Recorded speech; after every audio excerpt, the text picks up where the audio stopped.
Hi there, this is H. Victoria Hargro Atkerson. I'm an author and a writer, and I would like to um, introduce you to some of my writings.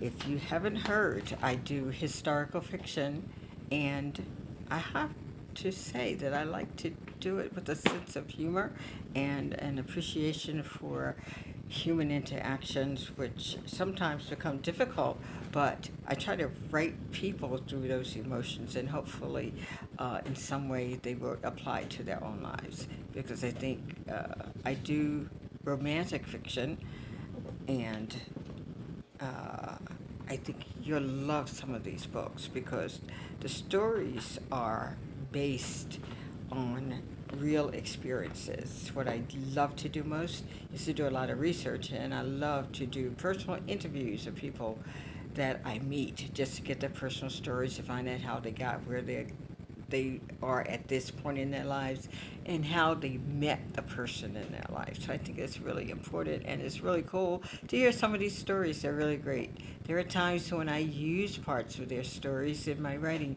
but not so that anyone would recognize it. It's the foundation, the feelings, and the emotional part that I try to get to. Not necessarily a verbatim story that someone tells, but the undercurrent of those relationships, the energy that goes into the relationship. Those are the things that I think makes a good love story. So,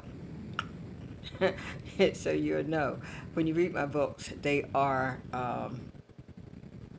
interesting, and they have what I think romantic interactions, which is different from just sexual interaction. Sex is in it, but they are romantic interludes into human behavior.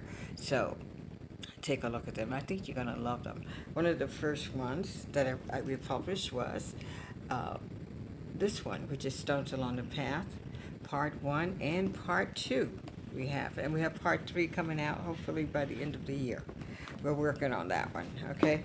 Now, Stones Along the Path is a story, a wonderful story about this Peace Corps volunteer who meets this gorgeous African, and the African falls deeply in love with her, and he's like determined, like a hound dog, like he's gonna have this woman for the love of his life. She, of course, is like taken aback by all his attention because she's not accustomed to a man being that forward and that aggressive. So, but as time goes on, they marry, and then the story begins basically with their breakup.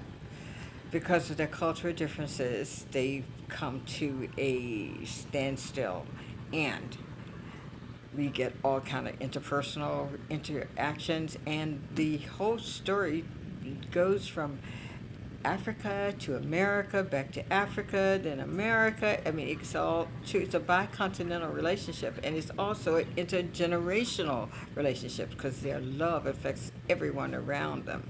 And we need to look at our own relationships and see how those interactions affect other family members. And I think we do not consider many times about the number of people that are affected by our marriages and our relationships with other people.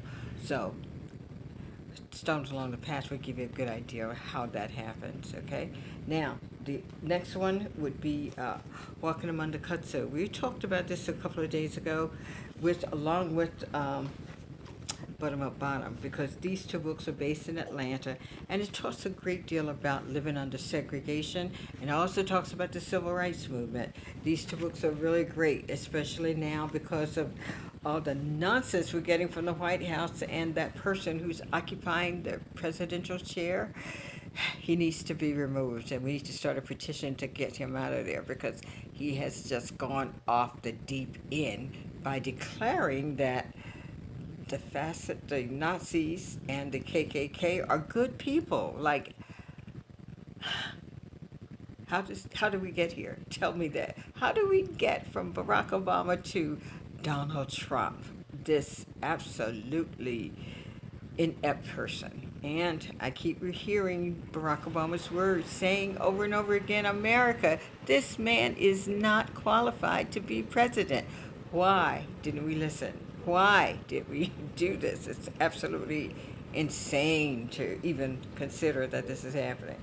Now, before I get on another one, here is my latest book. This is Enslaved, and this talks about the root of the American problem, slavery. It was never resolved because, as I said before, during the Reconstruction of the country, when the Confederates lost, the Union Army won, well, we did not complete the job. So now we are in the thick of it. The nonsense is out there for us to deal with openly, so let's plow in. If you know any of these people who are expounding upon hatred and racism, let's get it on. Let's talk about it. Let's argue about it. Let's do it as peacefully as we can.